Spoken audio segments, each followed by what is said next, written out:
ఇవాళ ఏంటంటే ఒక సమస్య అతి దాహం అని ఉంటుంది. అంటే మాటి మాటికి ఇంకా నీళ్ళు తాగాలి, నోరు ఆరిపోతోంది అని చెప్తుంటారు పగలు, రాత్రి కూడా.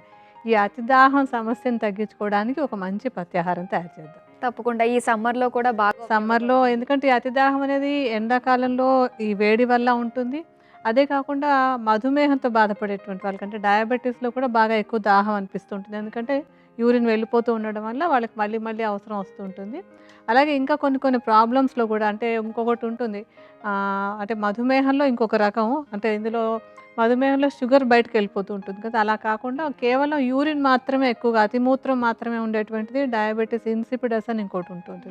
అందులో కూడా ఏంటంటే మాటి మాటికి దాహం వేస్తూ ఉంటుంది. అలాగా కొన్ని కొన్ని హెల్త్ కండిషన్స్‌లోనూ కొంతమందికి బై నేచర్ కూడా కొంచెం నీళ్ళు అవసరం ఎక్కువుండి మాటి మాటికి తాగాల్సి వస్తూ ఉంటుంది. నీళ్ళు ఎక్కువసారి తాగితే మళ్ళీ బాత్రూమ్‌కెళ్ళాలని తాగకుండా ఉండేవాళ్ళు కూడా ఉంటూ ఉంటారు.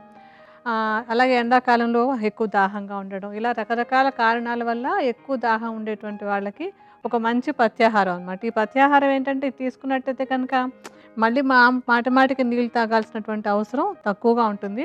అప్పుడేమవుతుంది మళ్ళీ నీళ్ళు తాగితే బాత్రూమ్‌కెళ్ళాలేమో అన్న ఈ ఇబ్బంది కూడా తగ్గుతుందనమాట. సో, ఇలాంటి ప్రాబ్లమ్ ఉన్న వాళ్ళకి ఒక మంచి పత్యాహారం తయారు చేయాలి. సో చూసారు కదా, అధిక దాహాన్ని తగ్గించే పత్యాహారం తయారీకి కావాల్సిన పదార్థాలు ఇప్పుడు చూద్దాం. పెసరపప్పు, మసూర్ పప్పు, శనగపప్పు, నెయ్యి, ఆవాలు, జీలకర్ర, ఇంగువ.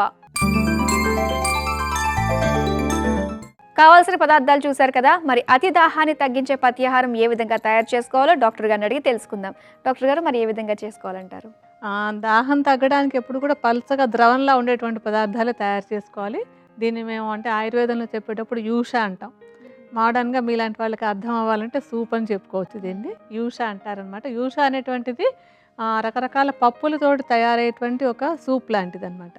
అంటే కొన్ని బియ్యంతో చేసేవి ఉంటాయి, కొన్ని పప్పులతో చేసేవి ఉంటాయి, కొన్ని కూరలతో చేసేవి ఉంటాయి. ఇవన్నీ ఈరోజు కొత్తగా వచ్చినటువంటివి కాదు.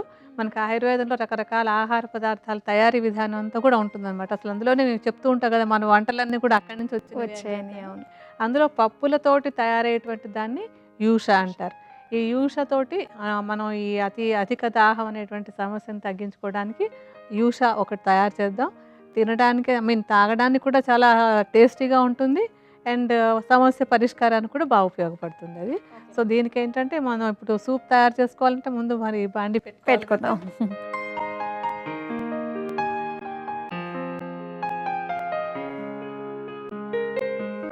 అంటే ఈ అతి దాహం తగ్గించుకోవడానికి మనం తయారు చేసే దాంట్లో పోపు కూడా కొంచెం నెయ్యి వాడుకుందాం. నెయ్యి ఎప్పుడు కూడా ఈ పిత్త దోషాన్ని తగ్గించడానికి ఉపయోగపడుతుంది. పిత్త దోషం కంట్రోల్‌లో ఉంటే దాహం కూడా తక్కువగా ఉంటుందన్నమాట. సో, కొంచెం నేతిని పోపు కోసం వేసుకుందాం.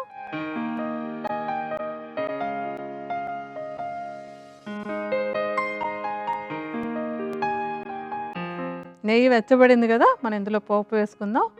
జీలకర్ర వేయండి. జీలకర్ర అవి కూడా కొంచెం ఎక్కువే వేసుకోవచ్చు మనం ఇందులోను. ఆవాలు, జీలకర్ర అంత ఎక్కువ వద్దు. జీలకర్రకి దాహాన్ని తగ్గించే గుణం ఉంది కనుక ఎక్కువ వేసుకుంటాం. ఆవాలు కొద్దిగా. ఏంటంటే జీర్ణశక్తి బావుండి చక్కగా దాహం అది తగ్గడానికి కొంచెం ఇంగువ. మంచి గుమగుమలాడుతుంది. అటు వాయువులు అవి లేకుండా దాహం తగ్గించడానికి ఉపయోగపడుతుంది ఇది.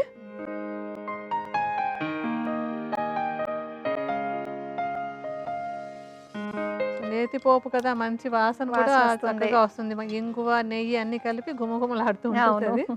సో, ఇప్పుడు ఇందులో మనం ఒక 4, 5 కప్పుల నీళ్ళని పోసుకుందాం.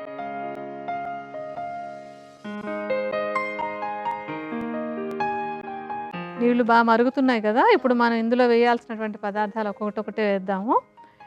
ఈ అతి దాహాన్ని తగ్గించడానికి మసూర పప్పు చక్కగా ఉపయోగపడుతుంది. మసూర పప్పులో ఉండేటువంటి సారం దాహాన్ని తగ్గించడానికి ఉపయోగకరం అనమాట. ఒక 2 చెంచాల పరిమాణంలో మసూర పప్పు వేద్దాం. అలాగే శనగపప్పులో కూడా దాహాన్ని తగ్గించేటువంటి గుణం ఉంటుంది. అందుకని శనగపప్పును కూడా ఒక 2 చెంచాలు వేద్దాం.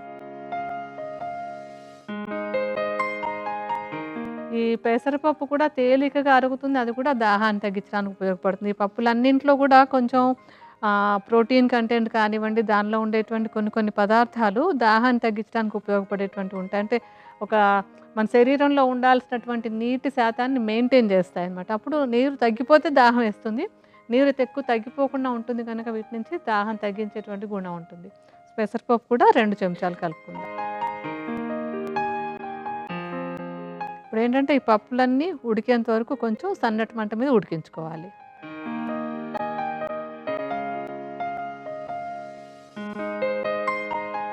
ఉడికిందా ఒకసారి చూడండి మా పప్పులనేవి. ఉడికినట్టే అండి. అన్ని పప్పులు ఉడికిపోయాయి గదా!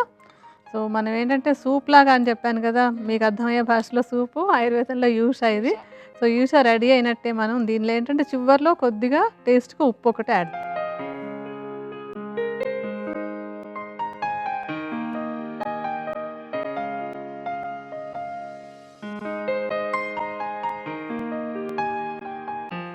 ఇప్పుడు మనకి పథ్యాహారం రెడీ అయిపోయింది.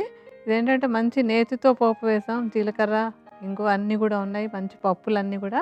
చక్కటి టేస్ట్ ఉంటుంది. తాగడానికి కూడా ఏమి ఇబ్బంది లేదు. చాలా మంచి ఉపయోగం ఉంటుంది. టేస్ట్ కూడా చాలా బావుంటుంది. ఇది మనకి అంటే బయటికి వెళ్ళే ముందు ఇది తీసుకుని వెళ్తే దాహం తగ్గుతుందంటారా? ఇప్పుడేంటంటే ఎండాకాలంలో బయటకది వెళ్తున్నప్పుడు గూడా ముందు కొంచెం ఈ సూప్ తాగేసుకొని బయటికి వెళ్ళొచ్చు.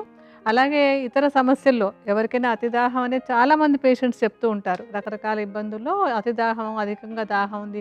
ఎన్నిసార్లు తాగినా ఈళ్ళింకా తాగాల్సొస్తుందండి అని చెప్పేటువంటి వాళ్ళు. అటువంటి సమస్య ఉన్న ఎవ్వరైనా సరే, ఎప్పుడైనా సరే ఎలాంటి రెస్ట్రిక్షన్స్ లేవు. హ్యాపీగా తీసుకోవచ్చు. అంటే వీళ్ళు తీసుకోవచ్చు, వీళ్ళు తీసుకోకూడదు లేదు అలాంటిది కూడా ఏం లేదు. అందరికీ చక్కటి పథ్యాహారమే. ఇలా సూప్‌లాగా చేసుకొని చక్కగా ఒక బౌల్ తీసుకున్నట్టయితే గనక ఈ అధిక దాహం తగ్గడానికి చాలా చక్కగా ఉపయోగపడుతుంది.